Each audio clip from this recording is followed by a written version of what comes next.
नमस्कार। तो एक बार फिर से आप सभी का स्वागत है। इस नए वीडियो में हम बात करने वाले हैं चंद्रमा अगर आपके लगन चार्ट में तीसरे भाव में बैठे हैं तो वो आपको क्या रिजल्ट देंगे।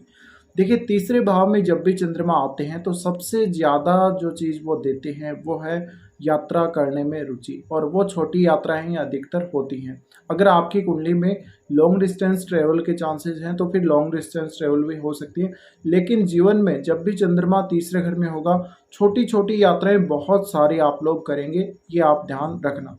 इसी तरह से तीसरे घर का चंद्रमा हो तो विचारों के मामले में जातक बहुत ओपन माइंडेड होता है। वो नए विचारों को बहुत जल्दी ग्रहण करता है, सीखता है, और अपने विचारों को भी वो उतना ही जल्दी अभिव्यक्त करने की क्षमता रखता है। ऐसे जातकों में ग्रहणशीलता काफ़ी अच्छी होती है, तेज होती है इनकी। इनमें रचनात्मकता होती है, कल्पनाशीलता इनकी काफ़ी अच्छी होती है। ये चिंतनशील बहुत ज़्यादा होते हैं। इसी तरीके से ये अपने विचार लिखकर या बोलकर अभिव्यक्त करने में काफ़ी अच्छे होते हैं। ये लोग किसी प्रकार से कोई लेखक के रूप में फेमस हो सकते हैं या कोई कवि के रूप में फेमस हो सकते हैं।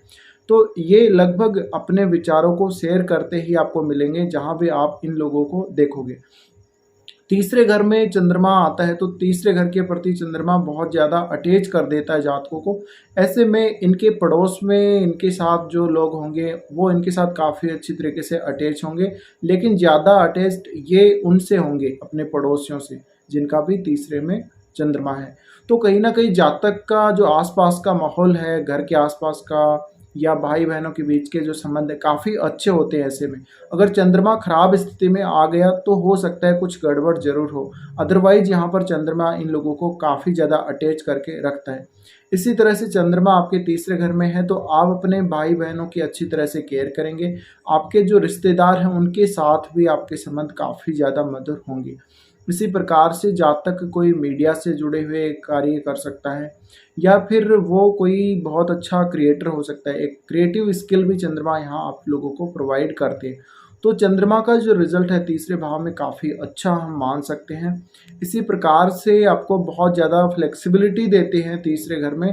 तो कई कई बार जातक अगर ऐसा करे कि वो अपनी भावनाओं को खुद पर हावी होने दे, ऐसे में उसको हो सकता है कि काफ़ी ज़्यादा मुश्किल आ सकती है नए विचारों को ग्रहण करने में और अपने विचारों को अभिव्यक्त करने में।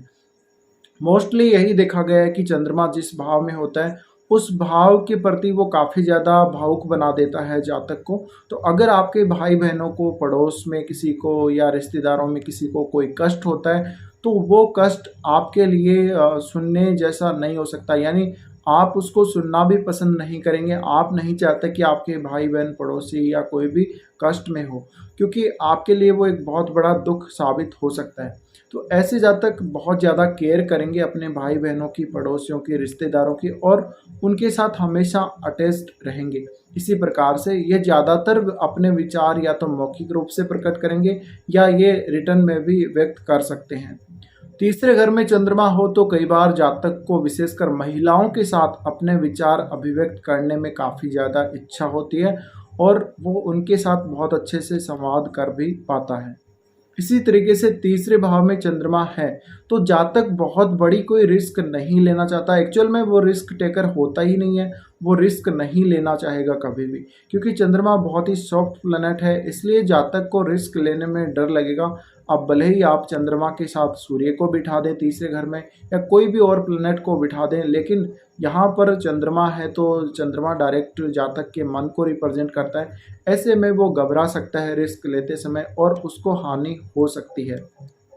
तीसरे घर में अगर चंद्रमा किसी भी प्रकार से एफ्लिक्टेड हो तो ऐसे जातकों को अपने विचार व्यक्त करते समय या अपने खुद की अभिव्यक्ति करते समय जातक को खुद को संतुलन में रखना कई बार मुश्किल हो जाता है, क्योंकि इनकी जो भावनाएं हैं, अंदर से जो मन से भावनाएं निकल रही वो इनके ऊपर बहुत ज़्यादा हावी हो जाती हैं और फिर इनको खुद पर कंट्रोल नहीं रहता। इसी तरह से ऐसे जातक किसी भी प्रकार के नए विचार और अवधारणा के प्रति बहुत ज़्यादा उत्साहित रहते हैं। इसी तरह से ये कुछ अगर क्रिएटिव करें तो क्रिएटिव वर्क बहुत ही आसानी से ये लोग करेंगे, और इनके माइंड में भी वो विचार चलते रहते हैं कि कौन सी चीज़ को किस प्रकार से क्रिएटिव वर्क में ढालना है। तो कहीं ना कहीं इनके पास कोई भी, मान लीजिए आप इनको कोई ऐसी वस्तु दे दीजिए, उसको ये क्रिएटिव शेप दे देंगे। तो एक तरह से इनमें हैंड का स्किल तो होता ही है, साथ में इनके माइंड भी काफ़ी ज़्यादा स्किल वाला होता है। तो ऐसे में ये चारों तरफ से यानी हर तरफ से ये अपनी स्किल का यूज कर सकते हैं। इसी तरह से तीसरे घर में चंद्रमा हो तो जातक को अपने विचारों और भावनाओं के बीच में तालमेल बिठाना काफ़ी ज़्यादा मुश्किल हो सकता है। यहाँ पर अगर जातक अपनी भावनाओं पर कंट्रोल नहीं करता तो उसको काफ़ी ज़्यादा दिक्कत भी आ सकती है।